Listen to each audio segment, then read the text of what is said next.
Okay, today's is going to be a different drill. Usually we do some basic fighting drills dealing with covering, not being there, and maintaining your center. Today, because of a good friend of mine, wanted me to do something on Dan Chi Sao. I'm just going to show you our version how we do Dan Chi Sao. Again, it's a very basic level, and just take it for what it is. Basic. There's more to it than meets the eye. So basically, Giovanni and I, we're going to do Dan Chi Sao and just go through certain basic process, okay? So basically, he's going to be in a Tansa position, I'm going to be in a Fook Sao position. Again, those who have trained in Wing Chun know that when the objective of the person with the palm, with the Tansa, his objective is to, when he palms me, is to go to my face. That's the objective. My objective, as when I have my hands in the Fook Sao position, is not to allow that to happen. So the sensitivity and the feeling of his energy and his intention through his hand is for me not to allow that to happen. So when he palms me, I fook. And then for this position, he relaxes in order to heighten his sensitivity level so he could feel when I am going to automatically punch him. When I do punch him, he jams me with a bong sao and I punch. Now when I punch, because it's a drill, my objective is not to reach him or to try to hit him because it's only a drill. We're not fighting. It's a sensitivity drill. So I stay here. So when I punch, even though my fist is to my center, his wrist is to his center, and I occupy my center, I am punching from the elbow, not from the wrist or the fist. So when he goes back into a Tansa, I collapse back into a fook. So we go through the motion. 1, 2, right there. And basically we're feeling each other's energy. The moment he pumps, he relaxes, waits for me, and then I punch, he jams me. At that position, I'm waiting for him. He returns to the normal position to Tansa, and then we go through the motion. A very simple yet advanced technique in Dan Chi Sao. So this is going to help you tremendously when you start doing Chi Sao, the double hand sticky hand. So again, now when he goes back to a Tansa in the fook, and I want to do his, there's 2 ways to go about it to change the hand.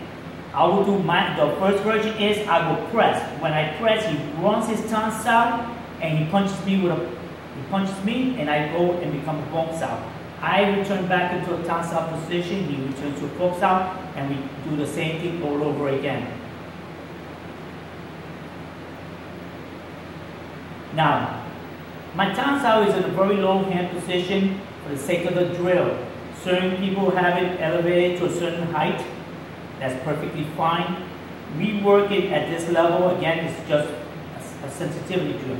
My wrist is to my center. My elbow is aligned to my left side of my gate. My elbow is aimed to his elbow, shoulder to shoulder. We're squared off. His fook sao is in a very relaxed position at a 45-degree angle. When I palm him, he fook. He punch, I bong. As you notice, he keeps a 45-degree angle between his bicep and his forearm, and I have my bong sao position. I'm not trying to fight him, I'm not trying to jam him in the point where I'm overextending my wing arm. Basically, we're just 50 and 50% distributed. And then as I rotate, he collapses. So it's like a snake laying on a branch. I palm him, back again. Now, I'm gonna switch. I'm gonna pull out. As I pull out, not all the way where I'm even out to his left side of his shoulder, just enough, and he rotates his hand, and I pull back into a fook sao, him in a tongue sao, and then we return back to the same original position. And this is basically Dan Chi Sao. Very simple, as you can see. Okay, so now, if we roll into Luk Sao, the rolling hands, okay, so now what he's going to do, he's going to palm me, I'm going to fook, I'm going to punch, he bong, and back into that same position. Then we roll again. I return, I do the same thing to him. I palm, he fook, he bong, and then back again. He palm me, I palm him, he palms me. So as you notice, when he palms me, I fook. As I'm going to punch with my left, my right becomes a tongue sao. Occupying both my center line, and he occupies both his center. We roll, As I palm, he fork. As he punch, he rolls and back again.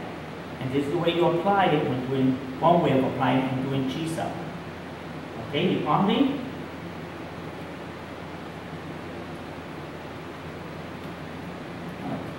So that's just basically a small little introduction to Dan Chi Sao and how you do it also with Chi Sao.